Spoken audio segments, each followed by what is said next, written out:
juifs déportés de France s'est élevé à 10 147 très exactement, sur un total de 78 870 personnes rappelées, soit une proportion de 14,3%, statistique précise. Alors, grâce à M. Drahi, j'ai retrouvé le nombre de personnes cachées durant la guerre, qui s'est élevé à 9 332 personnes recensées. Il est possible qu'il y ait des personnes qui n'aient pas été recensées. D'autre part, sur cette proportion, on ne connaît pas le nombre d'enfants, parce que là, il s'agit de personnes de tous âges. Mais ce qu'on peut dire, c'est que la plupart ont mis très longtemps à parler, sans doute en raison du soulagement général de l'après-guerre, et qu'il y a un aspect qui mérite d'être souligné. Plus particulièrement, c'est le placement d'enfants juifs auprès de familles d'accueil ou d'institutions, chrétiennes ou laïques, et qui se sont proposés spontanément ou qui ont été sollicités. Ce fut loin d'être un phénomène marginal à l'époque. C'est ce qui a amené les historiens à considérer que le nombre d'enfants juifs déportés a été inférieur en France à celui d'autres pays. Mais derrière les statistiques, on découvre des réalités multiples et complexes. Les familles ou les institutions religieuses qui ont accepté de prendre en charge les enfants juifs ont été guidées par des motivations très diverses. Et dans tous les cas, les dangers découlant de cette action étaient bien réels.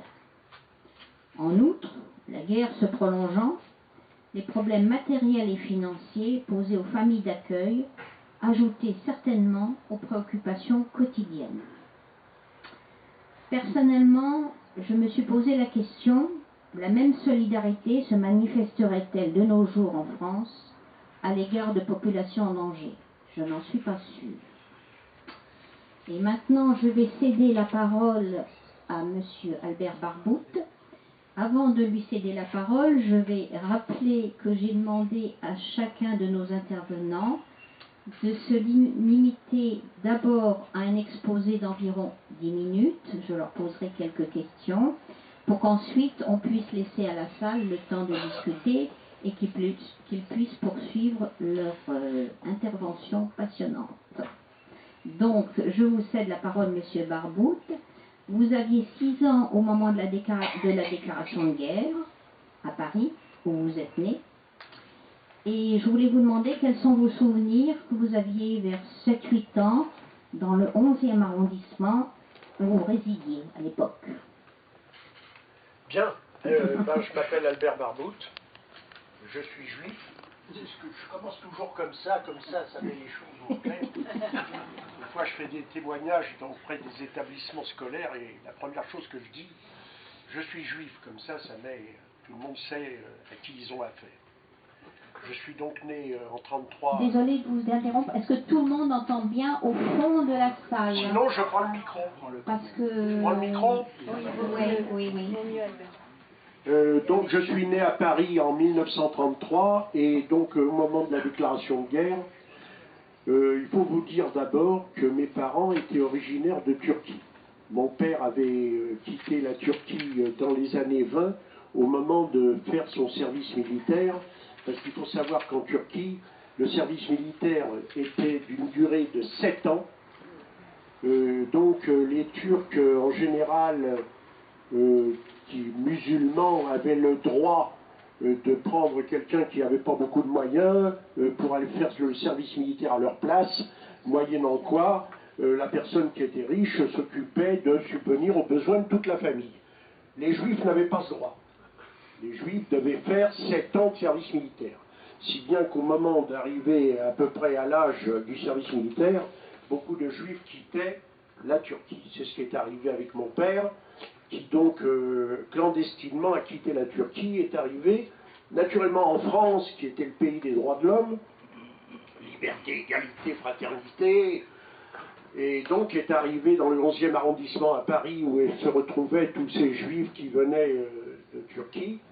Et naturellement, il n'avait plus sa nationalité turque, il était devenu apatride, puisqu'il n'avait pas fait son service militaire, et il n'était pas français. Les événements arrivent, mon père a voulu s'engager dans l'armée, on ne l'a pas pris parce qu'il était apatride, et il s'est engagé dans les brigades juives.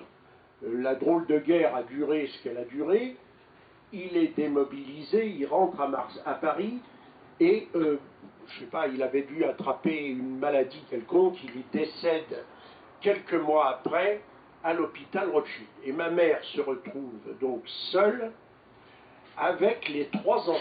Il faut savoir que les restrictions, les ordonnances sur le statut des Juifs qui commencent dès l'arrivée de Pétain au pouvoir font qu'elle a plus le droit de commercer. Alors elle a de la marchandise qui appartenait à mon père, qui était marchand forain, il vendait du blanc sur les marchés, elle va se débrouiller pour donner une paire de draps ou des serviettes en échange de 6 œufs, etc., pour pouvoir...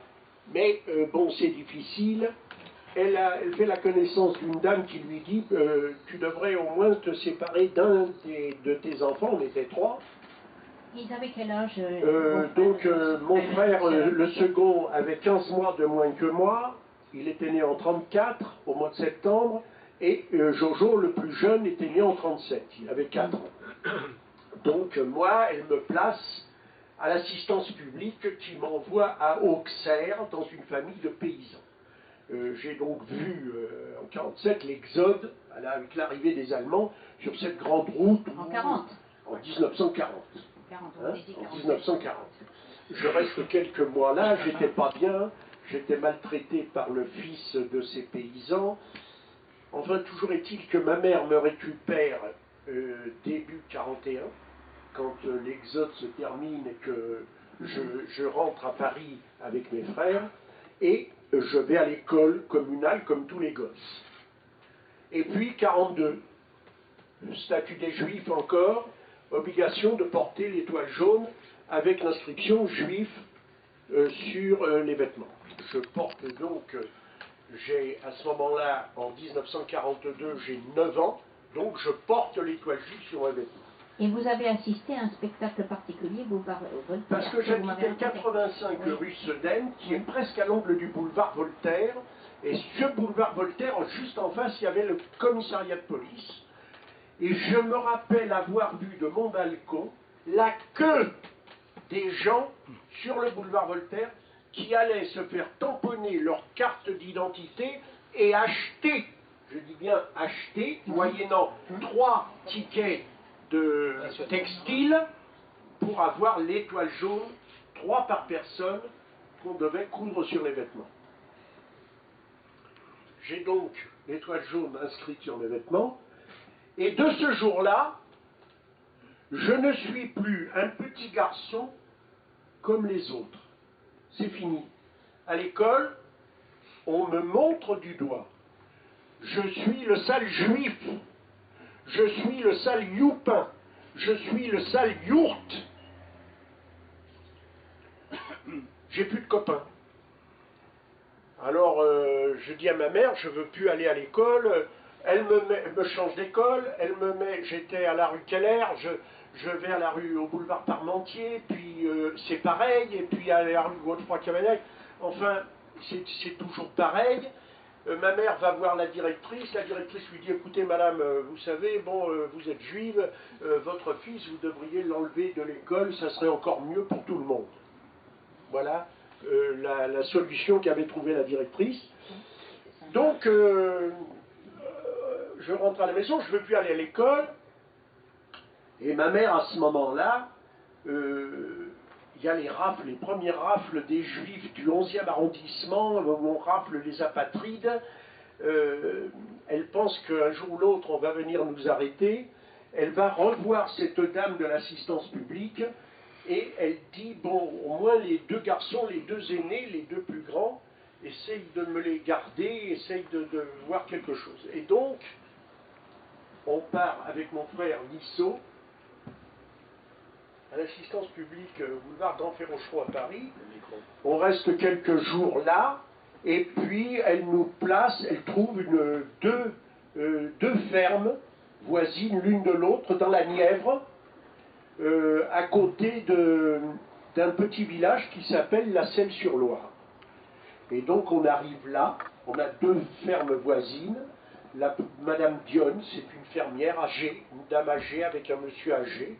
La première chose qu'elle fait, c'est de supprimer l'étoile jaune et de me dire, toi, tu ne parles plus, tu n'es plus juif, c'est fini, c'est terminé. Et je vais à l'école, au village, qui s'appelle La Selle-sur-Loire. Et mon frère, je passe prendre mon frère qui est à côté, le village se trouve à 3 km de la ferme. Et donc on arrive à l'école, c'est un tout petit village, il n'y a qu'une classe. Les petits, il y a une classe avec un poêle au milieu, d'un côté il y a les garçons, de l'autre côté il y a les filles, les plus petits devant, les moyens, les grands, etc. Le jeudi, comme tous les gamins, je vais au catéchisme. Notre Père qui est aux cieux, tout ça je connais. Et dans le village, personne ne sait que je suis juif, si ce n'est la fermière et le curé. Parce qu'elle a prévenu le curé, parce que à ce moment-là, moi j'ai déjà 12 ans, je vais avoir 12 ans, 13 ans, c'est l'âge de la communion. Alors elle lui a dit, vous savez, le petit, il est juif, il n'est pas question qu'il fasse la communion. Alors le curé me dit, toi, tu ne fais pas ta communion. J'étais un peu vexé, mais j'ai pas fait de communion. Toujours est-il que j'ai pas fait de communion. Et puis donc, ça se passe très bien, on mange, on n'a pas de rationnement à la ferme, il y a tout. Il y a le poulailler, il y a le clapier, on mange du lapin, il y a le potager, il y a les légumes, elle fait le pain une fois par semaine, des grosses bûches de pain, elle achète le poivre et le sel. Hein. Je sais pas, elle achète rien, quoi. Hein. On a tout. Et puis, on tue un cochon. On tue un cochon, c'est la fête. Le jour où il y a un cochon, on tue le soir. Il y a ses filles, elle a deux filles qui sont mariées, une à Cône-sur-Loire et une à Nevers, qui viennent le jour où on tue le cochon, parce qu'elles viennent se ravitailler en même temps. On tue le cochon, tout ça, les machins, et tout le monde mange du cochon. Alors, c'est vrai qu'à Paris, avant la guerre, mes parents étaient cachers, parce qu'en Turquie, les juifs mangeaient cachère, et donc la tradition a continué dans le 11e, on mangeait cachère. Et là, attends, si on te donne une belle tranche de jambon, comme tu claques du bec, bah, tu manges la tranche de jambon.